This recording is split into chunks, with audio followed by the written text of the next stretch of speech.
Welcome to USA Global TV and Radio, where our mission is to provide education, entertainment, hope, and inspiration.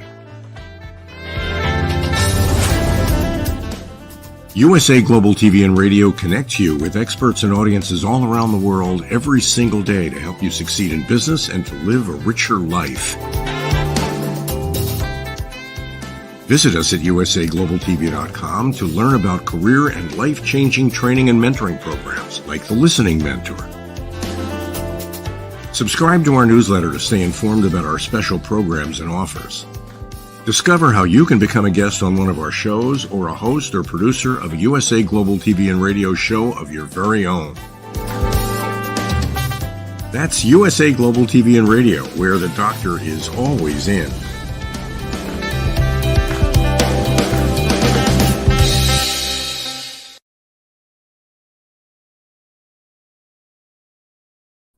Hello, everyone. Good morning, good afternoon, good evening. Welcome home to USA Global TV and Radio. I'm Dr. Jacalyn Kerbeck, and our show today is Hot Topic. And we are welcoming back someone who we've had on another show. She has so much to share. Her name is Dr. Rana Mustafa, and she is quite the person. She's accomplished so much and endured so much alongside of all that she's accomplished. And today we're going to talk about how do you stay on point physically, mentally, emotionally when challenging things happen to you. And if you are in a challenging position and you're an entrepreneur, you're a business owner, how do you stay current? Maybe you're not just feeling well, things are just not going your way. Let's find out how she's done it and hear more about her story.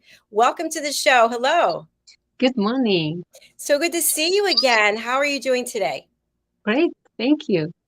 Fantastic. Well, for people that didn't get to see the other show that you did, it was absolutely fantastic. It was called Your Story, Your Grief, Your Journey with Doug Lawrence, and they can go over to our YouTube channel and see that. So, Dr. Rana, you are the founder and CEO of Grow Strong Coaching, and you're also a food scientist. And during the pandemic, you had some unbelievable things happen to you, even prior to that. Let's start off with, how did you get involved in starting your own business? Thank you.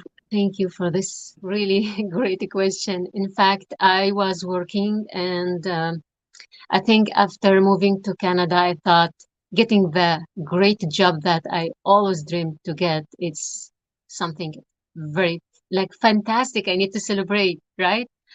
And it was during COVID, so it was hard to find a job, and online, everything is online, you don't see people, etc. So I got that job and I was very happy with whatever I did for my organization.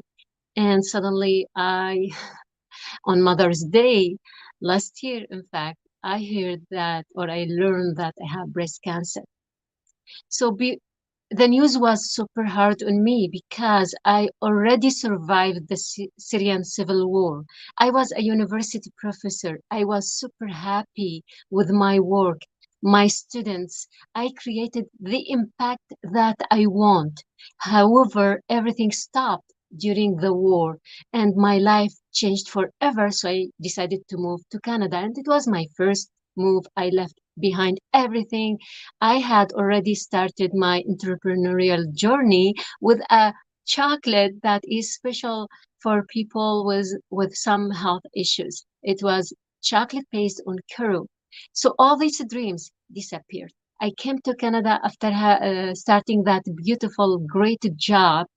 I learned that I have breast cancer.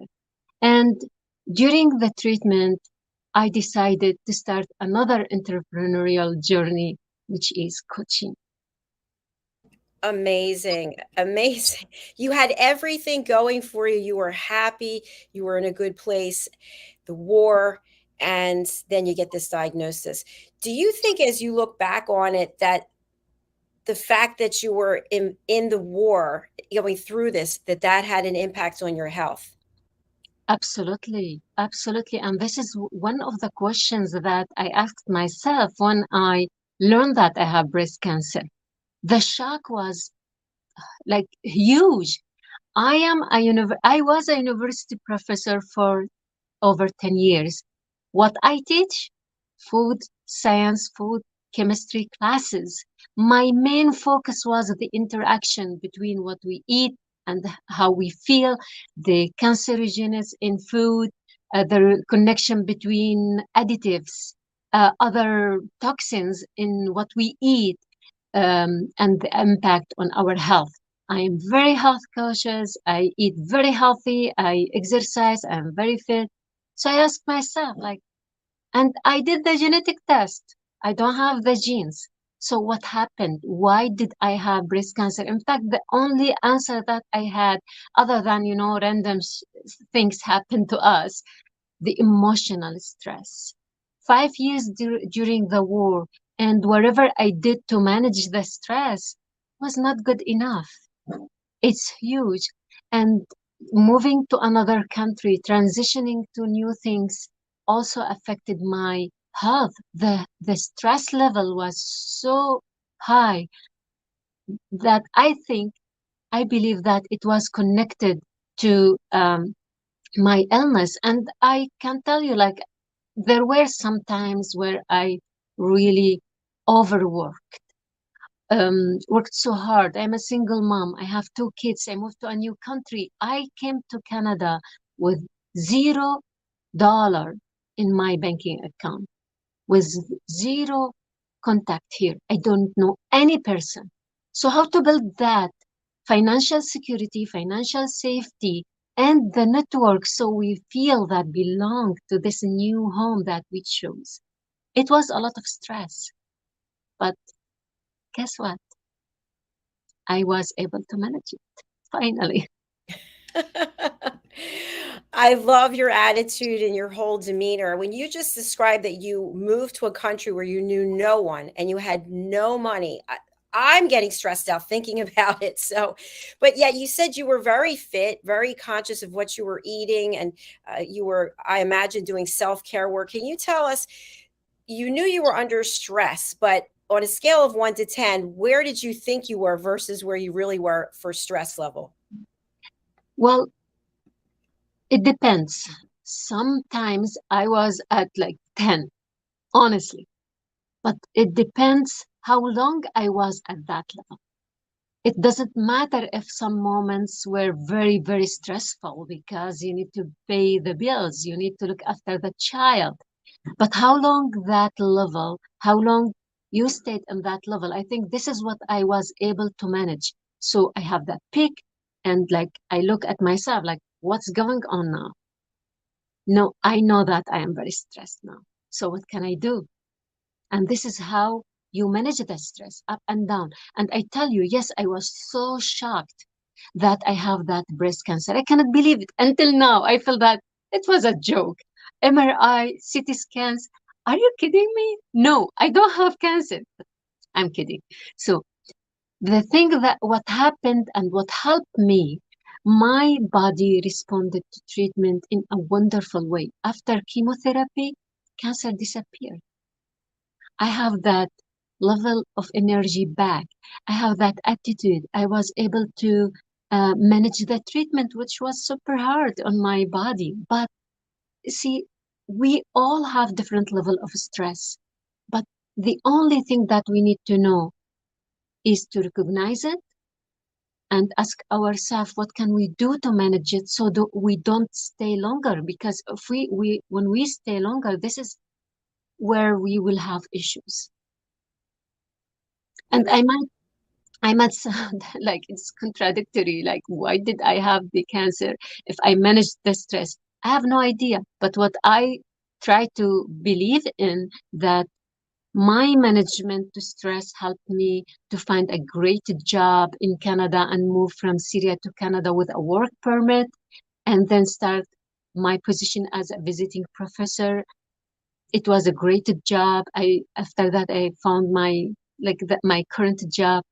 I was able also to manage my treatment and start my business during treatment. So, I mean, we will always have those difficulties. It's the matter of can we manage it or not? Excellent. Thank you for sharing that. You and I spoke outside of doing a show, and we talked a lot about judgment, about how people judge us. And I know that you had shared some comments, which if you're comfortable you may, but you were going through all of this and starting this second business. It sounds like you already had started one, and people were making offhanded comments to you. How did that feel, and how did you react? So, for example, one of the comments that I heard at the start of my treatment, but Rana, you went through so many difficulties. It will be one of them. Come on. Is it my destiny? I was asking myself, is it my destiny to survive the war and lose all what I had like gained through years from working or etc., lose my friends, some of my family members? Is it my destiny to live all of that? So it hurts me. It hurt me, but at the same time, I know that it comes from a place of heart, love. People love me and they want to support me, but what I discovered, in fact, that we are not ready to support people when they are in crisis. We are not ready to support each other when the situation is overwhelming.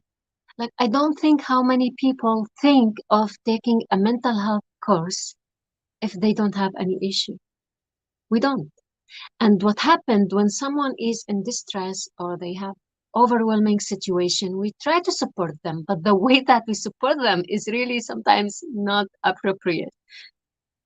Other like comments, oh, you look good today. I spend like when I go to see someone or I am going to do wherever, like I spend hours preparing myself mentally, emotionally, and week, etc. So what I want someone just to say, "How are you today?" and listen. Commenting on me, "Oh, you look so good. Are you going back to work?" Come on, no, I'm still like I'm dealing with things, but I don't want to share my everything with everyone, right?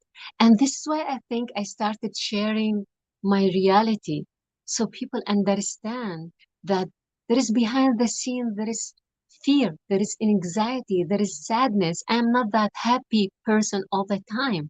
So there are moments where I feel I am really under a high level of stress, but this is what I do. Like I try to find the appropriate support to manage that.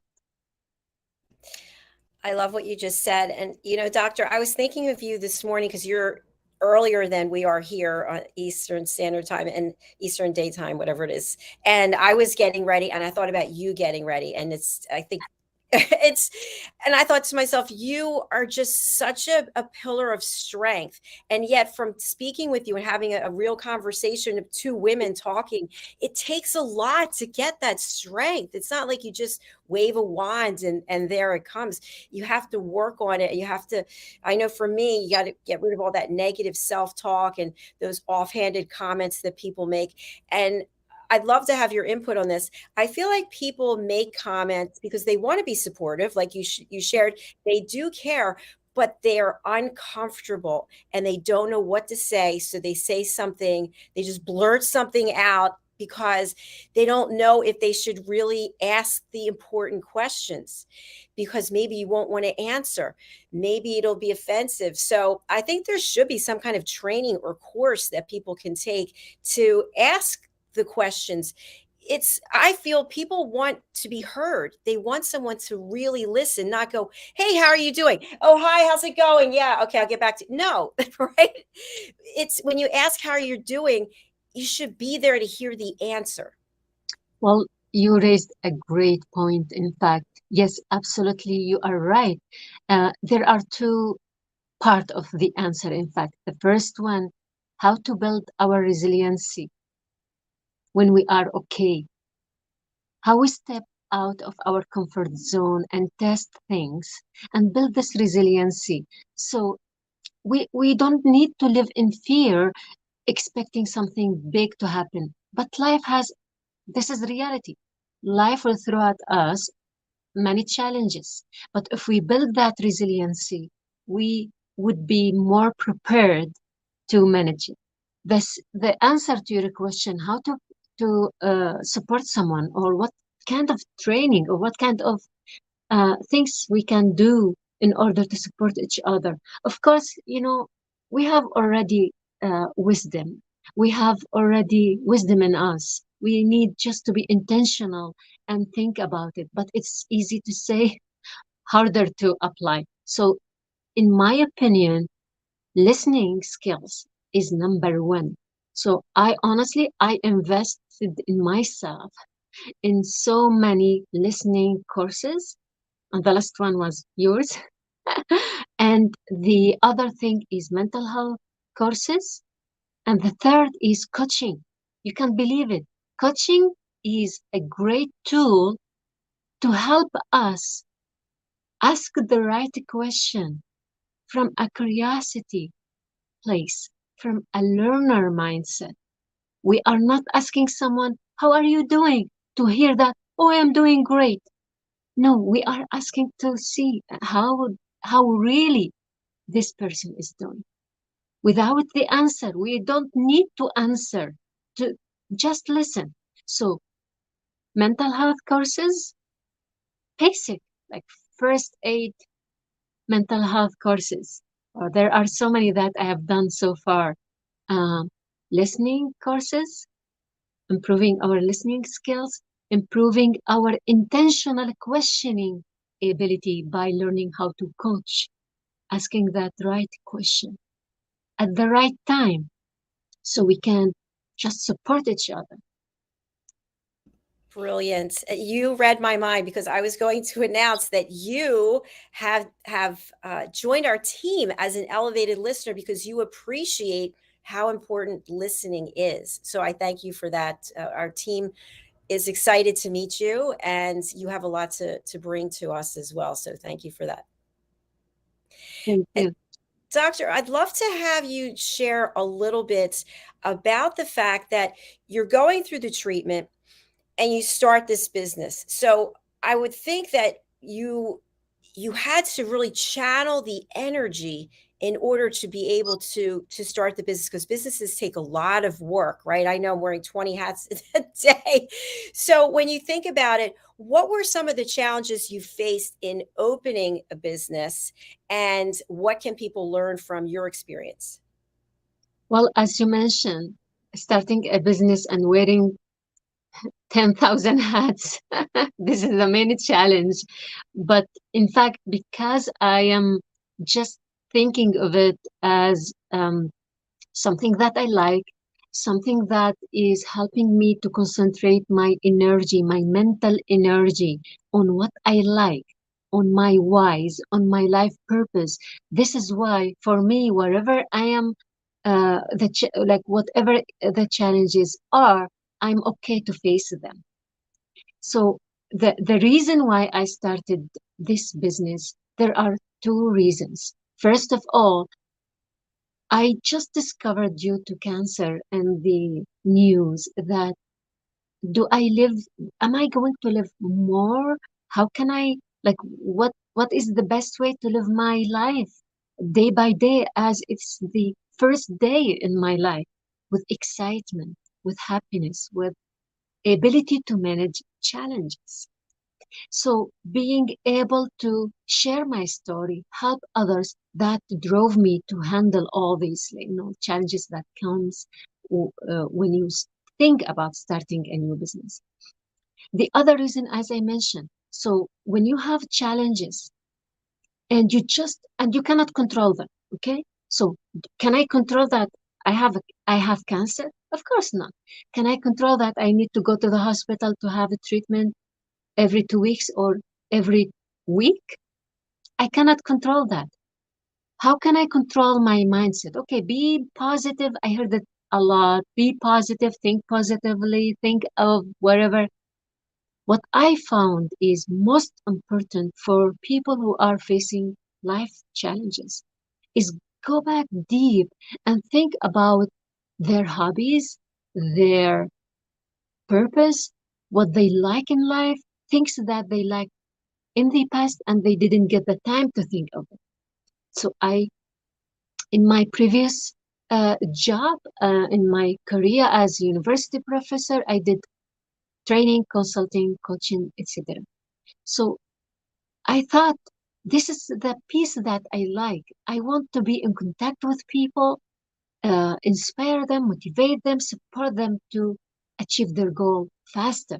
So I thought, you know what, this is the right time to do it. So instead of what I was doing at the start of my treatment, which is cancer research, searching what's cancer, what's the triple positive breast cancer, what are the other kind, how can we prevent recurrence, and it really made me so tired. So as a researcher, I do that all the time. But and then after 2 to 3 months, I asked myself, am I going to do that all the time? Like I am with cancer 24 hours. I cannot do that anymore. So what can I do differently? Well, this business. So I focused my energy on the starting the business, all things that I need to learn about the business. The main challenge is that I came from an academia background. I need to know who is the right person who can support me for marketing, for like business coaching. Who is the best business coach that I can hire to support me, or all these finding all these resources online.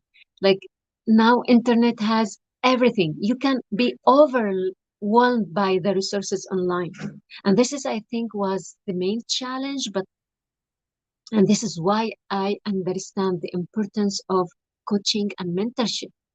Yes, on your own, you can find everything online, but it takes forever to do all these tasks, to be the marketer, to be the business developer, to be the coach, to be everything.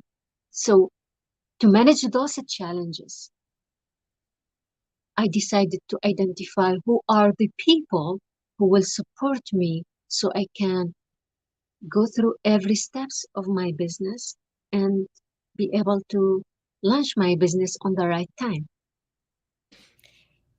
And you came up with the name Grow Strong.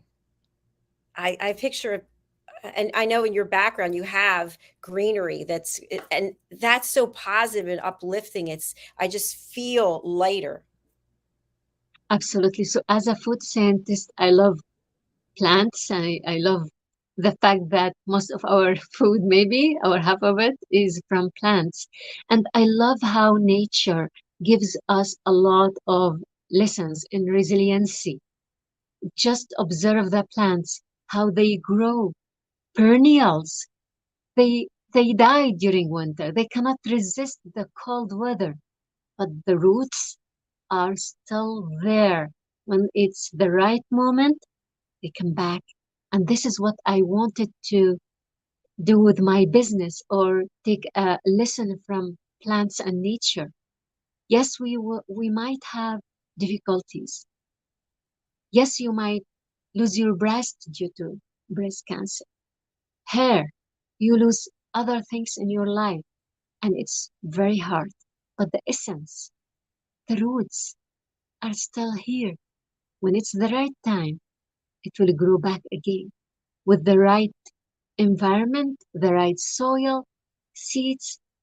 You, it will grow again to more beautiful flower or more beautiful plants that compared to what it was before. I love that. Thank you.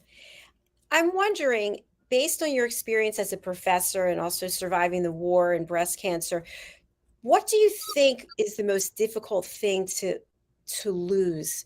If it's your health, your self-esteem, your reputation, your integrity, what would you say it is one of the worst things that people can lose, and can they come back from it?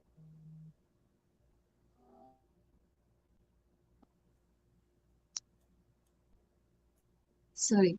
Um, Did you hear my question? yeah, absolutely. So I think the from my experience, I lost money in the past. During the Syrian war, my home was destroyed. Everything was in there was destroyed. My career ended there as a university professor. I lost friends, I lost family members. When I lost my health, I felt different. I think the most challenging thing is to have health issues, because health issues might cause like confidence issues, self or body image issues, and other things related. I think it's very, very challenging. And this is why I think we all need to be empathetic, to have that empathy, high level of empathy level to other people who are dealing with health issues. Money, you can get, you can gain money again. You lose your home, you can get it again. It's challenging, yes, of course, but you are still here. But if we have health challenges, to me, it's the most challenging thing that we can ever experience. And this is why, in fact, it's very important to appreciate that people who are dealing with health issues, they are grieving different kind of different level of grief, in fact. And we need to have that empathy, learn how to support them, because no one can survive the challenges on their own. No one. As I mentioned before, we are like plants. We need that soil, growing conditions. We need water, we need oxygen, we need air, we need those are for us as a human, those are our skills, our family, our friends who will support us and give us all these nurturing elements in order for us to grow back again stronger than before. I am channeling with everything that you're saying. I truly believe that health is the most important thing. I have health issues, as I told you, my last 33 years. It's always there with me, and it definitely ties to self-esteem as well. But yet, we are like the plant. We grow and we thrive and we keep moving forward, and that's what you're doing every single day. In your company, Grow Strong Coaching, who are the potential clients that you are looking for to give you a call to contact you and work with you? Um, for the moment, I'm focusing on sales professionals who are um, willing to transition from uh, wherever they are, like to a management role. They want to move up on their career, so I help them with that transition. I help them self-market themselves, build the skills that they need, and build the leadership skills that they need in order to be in management skills. I also help researchers to create impact, and as part of my job also, and what I love to do is to support specifically professional women going through breast cancer or breast cancer survivors. I help them with the same thing, but as a breast cancer survivor, I I feel I can understand their problems more than anyone else, because dealing with breast cancer treatment and staying up to like sometimes more than a year outside of the workforce make us behind, in fact. So how to stay up to date without overwhelming ourselves. No, like not everyone will start a business, but how to stay updated in a way that allows us to go back to work without feeling that confidence is shaken because we were outside of the workforce. So three categories: science professionals on general that they want to advance in their career, researchers or scientists at the university, and professional women with um, breast cancer. And by the way, I should not forget that I have a free gift. So people can go to my Linktree link that you will post later, maybe, Jacalyn, and download the gift. Absolutely. I'm very excited about that. So please do stay tuned. You'll be able to find the free gift in the comments after the show. And what would you like people to know about the free gift? A great question. So we talked about how we feel from time to time, and people ask us, "Oh, how are you feeling?" And the answer is, if you say, "I felt not good," you know how people answer us, right? "Oh, I felt good." So you hide your own emotions. People tell you, "Okay, journal is great."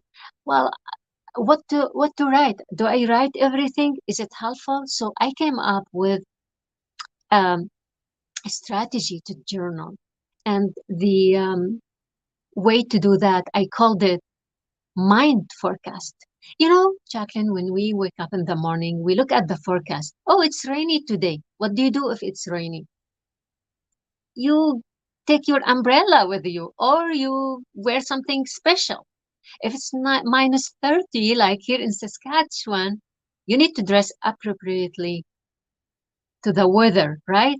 So the mind forecast is few exercises or questions that it takes 5 minutes, and you do them on daily basis. Think of the weather. You do that every day. So you do that the same way. Every day there are questions. How is your emotions today? Let me say, uh, imagine that you are feeling maybe 3 out of 10. Okay, that's fine. There is no judgment here. And this is the most important part. No judgment, no denial. What can I do for that? If I'm feeling a little bit sad compared to yesterday, how can I manage? Like, what can I do? Do I need to call someone? Do I need to go have my nails done? Do I need to sing? This is what I want people to get from this gift. That imagine yourself like you are asking yourself questions similar to the questions that you ask to know the weather and dress appropriately to manage the weather. I love it. I love the smile on your face also. Thank you. So we will be posting that link so that people can take advantage of that. I want to turn back to something that you said in the beginning about the fact that you've always taken good care of yourself, and uh, you are really astute when it comes to what we can put into our body and then how that correlates to our energy level. Are there any things that you learned through your journey with cancer in reference to nutrition and food that you didn't know before? To be honest with you, no, because I knew that we need to eat healthy. So what healthy means to me as a food scientist, I care. It's not about what I eat. Like if I say bread, is it a problem? Some people say, don't eat a bread, white bread.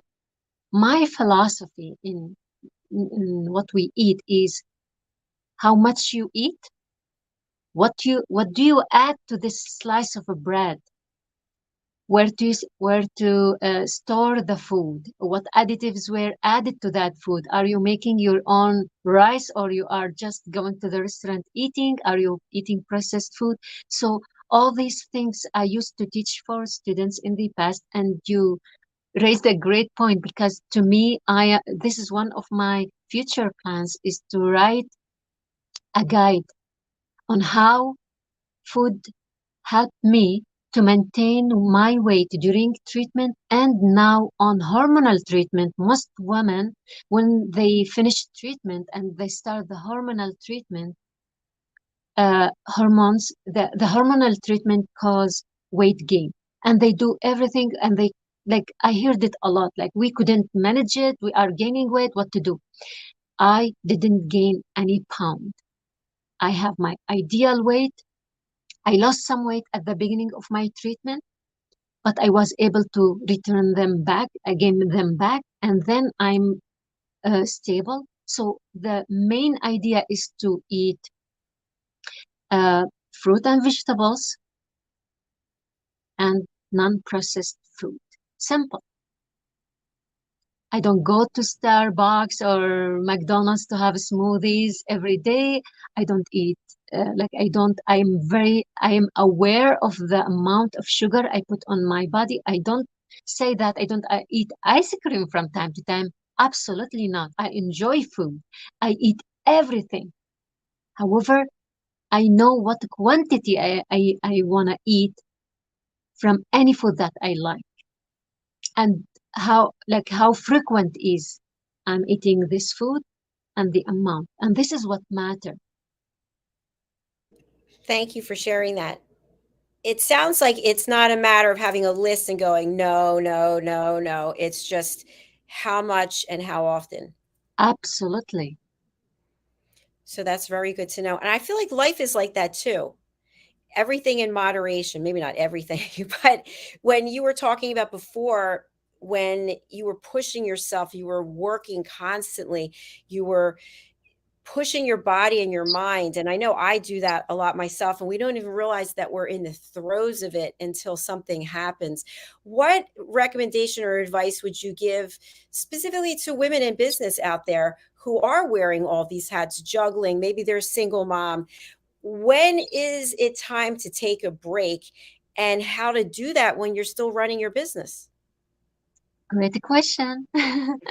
So I am currently doing the positive intelligence training, and I discovered something that I used to do, but not that often, which is breathing exercise.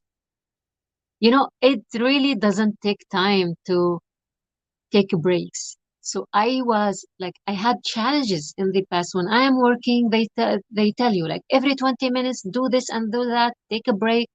It's right. But when you are working and something is really very important, you just don't have the time or the energy to do those breaks, and you forget yourself.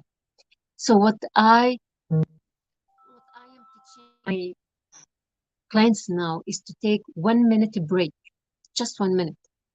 And there is a technique that I learned recently and I love it. It's called the 5 finger breathing exercise. So you take your finger, your hand, and breathe in and out, in and out.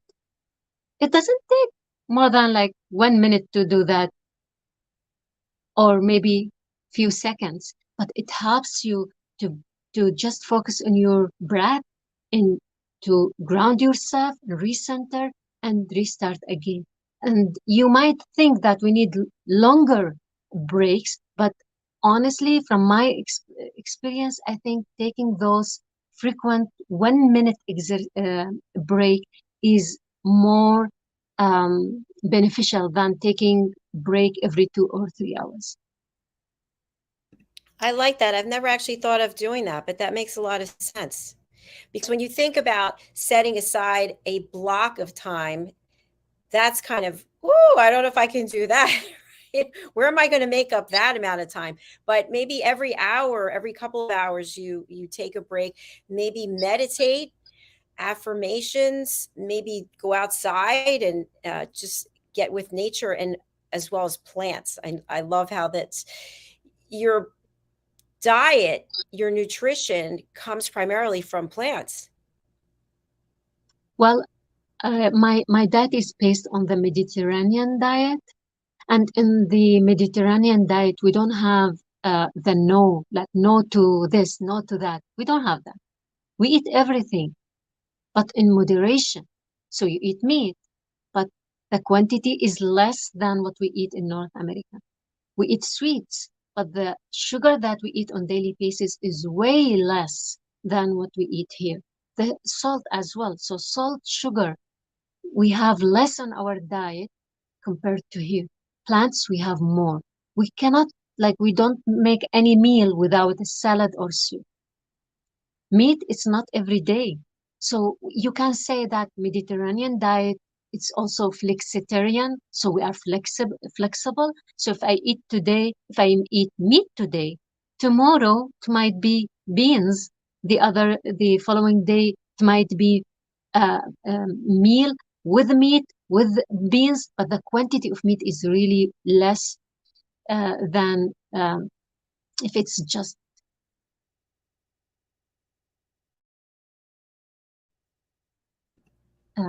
focusing on meat. And you mentioned about soup. So I know plenty of people, they'll have soup for lunch, but it's in a container, it's been manufactured, there's something in there. You're talking about homemade soup, right? Absolutely. So this is another secret I should tell you now about it. So as a professional woman, you don't have time to cook food and do stuff, right? So you go to order food or eat out, etc. So I use the instant pot in all my recipes, and it takes like maximum 5 minutes while the instant pot is making the food and I'm doing something else. Rice, 3 minutes, perfect rice. You know, as a food scientist, I care about consistency and quality. I don't need to cook the food now, today, and tomorrow I cook it in a different way. So what I do, I use instant pot. It's essential part in my kitchen. You make the soup, you put the for the whole week, different kind of soup if you'd like, and put them in jars and put them in the freezer, or you can freeze them. So you don't need to order soup from like processed food, soup, because I don't like food with additives. I don't appreciate the additives that are now added to our food.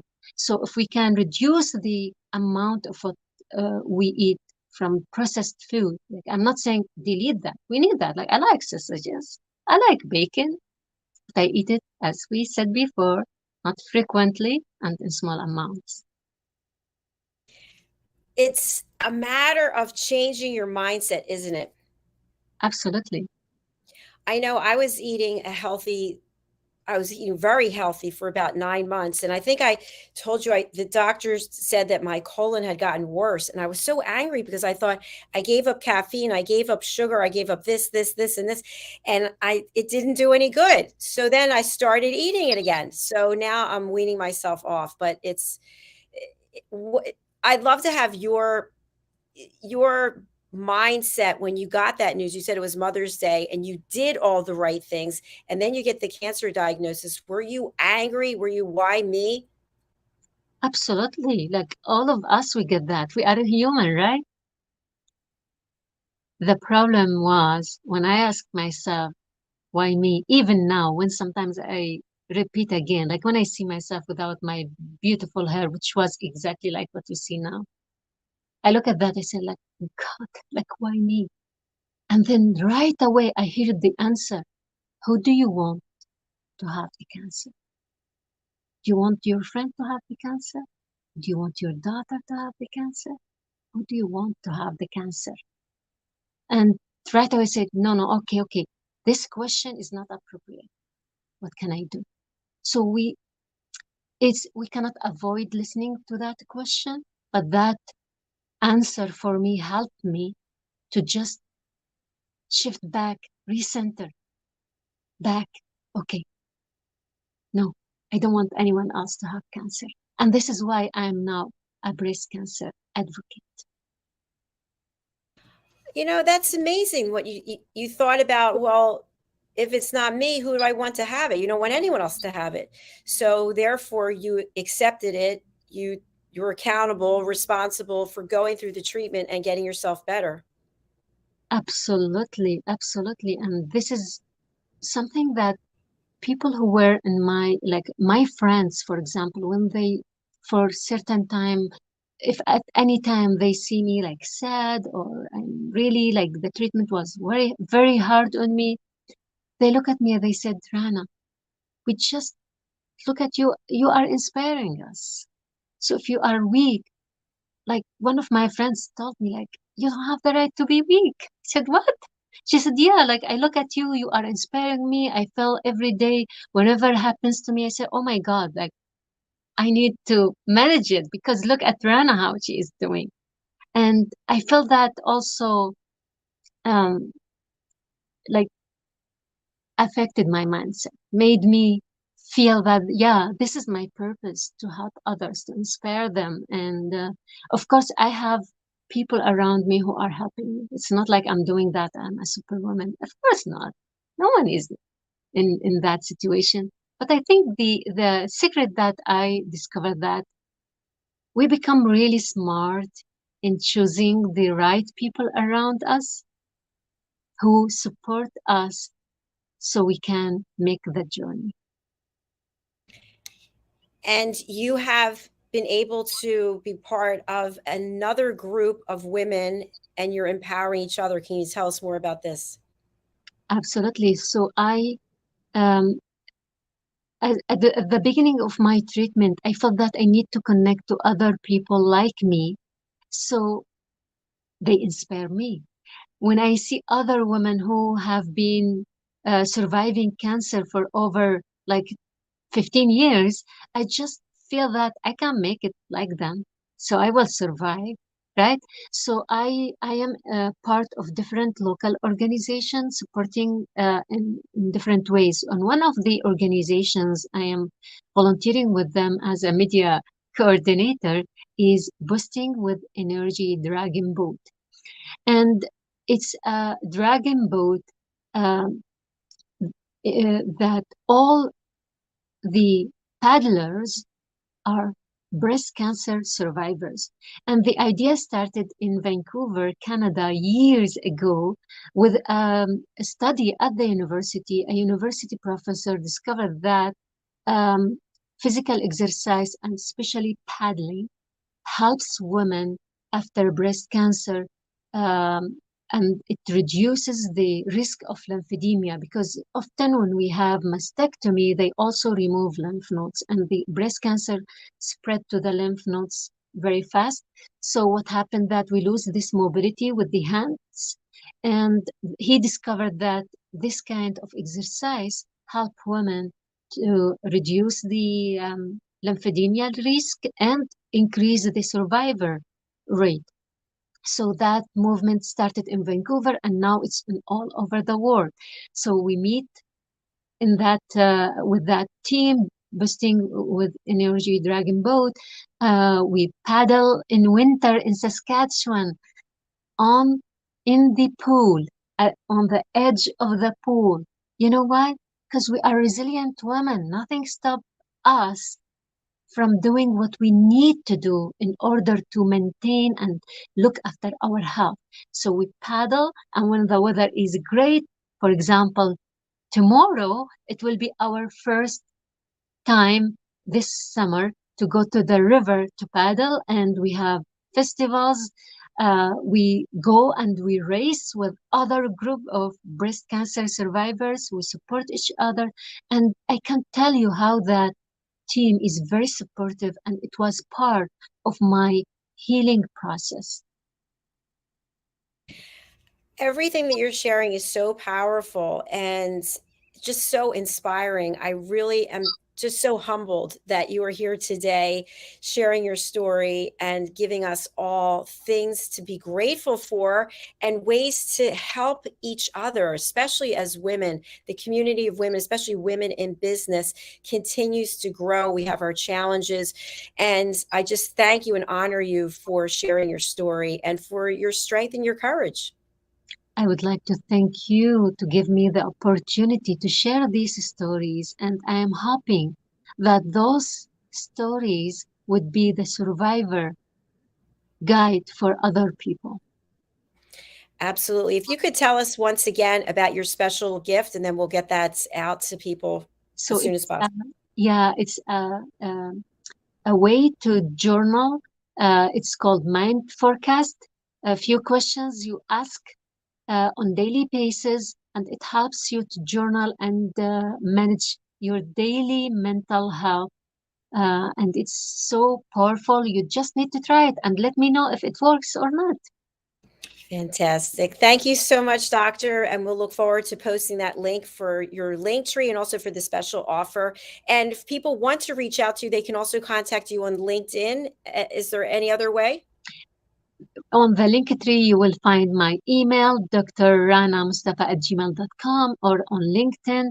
I'm also on Instagram, Grow Strong Coaching. Anyway, they would like to contact me. I'm more than happy to uh, answer any request. Thank you again. I'll look forward to getting that link from you so that I can post it. And we'll look forward to seeing you on a future show. And congratulations for joining our team. Yay. We'll be Thank you posting so that much. all over social media later today. Thank you so much. Thanks. Bye for now. Bye.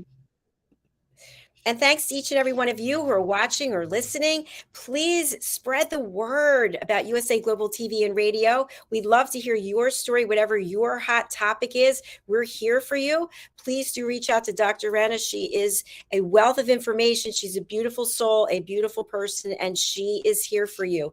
You just have to make that step. That's one thing I really want people to take away from this. Whatever life throws at you, whether it's a small little bump in the road or it's a major obstacle where your entire life is turned over, you are not alone. You have the power to reach out to other people. And when you reach out, I know from my own experience with ulcerative colitis, with eczema, with psoriasis, I felt like it was just me. And I realized there's a whole world of people out there who have the same thing and they're okay. They found a way through, just like the good doctor was talking about with her breast cancer diagnosis. And she picked herself up, she pulled herself together, and she's out there creating and helping others.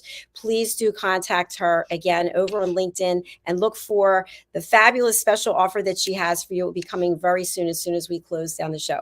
Thanks again. We'll be back soon with the Corner Bookstore. Bye for now.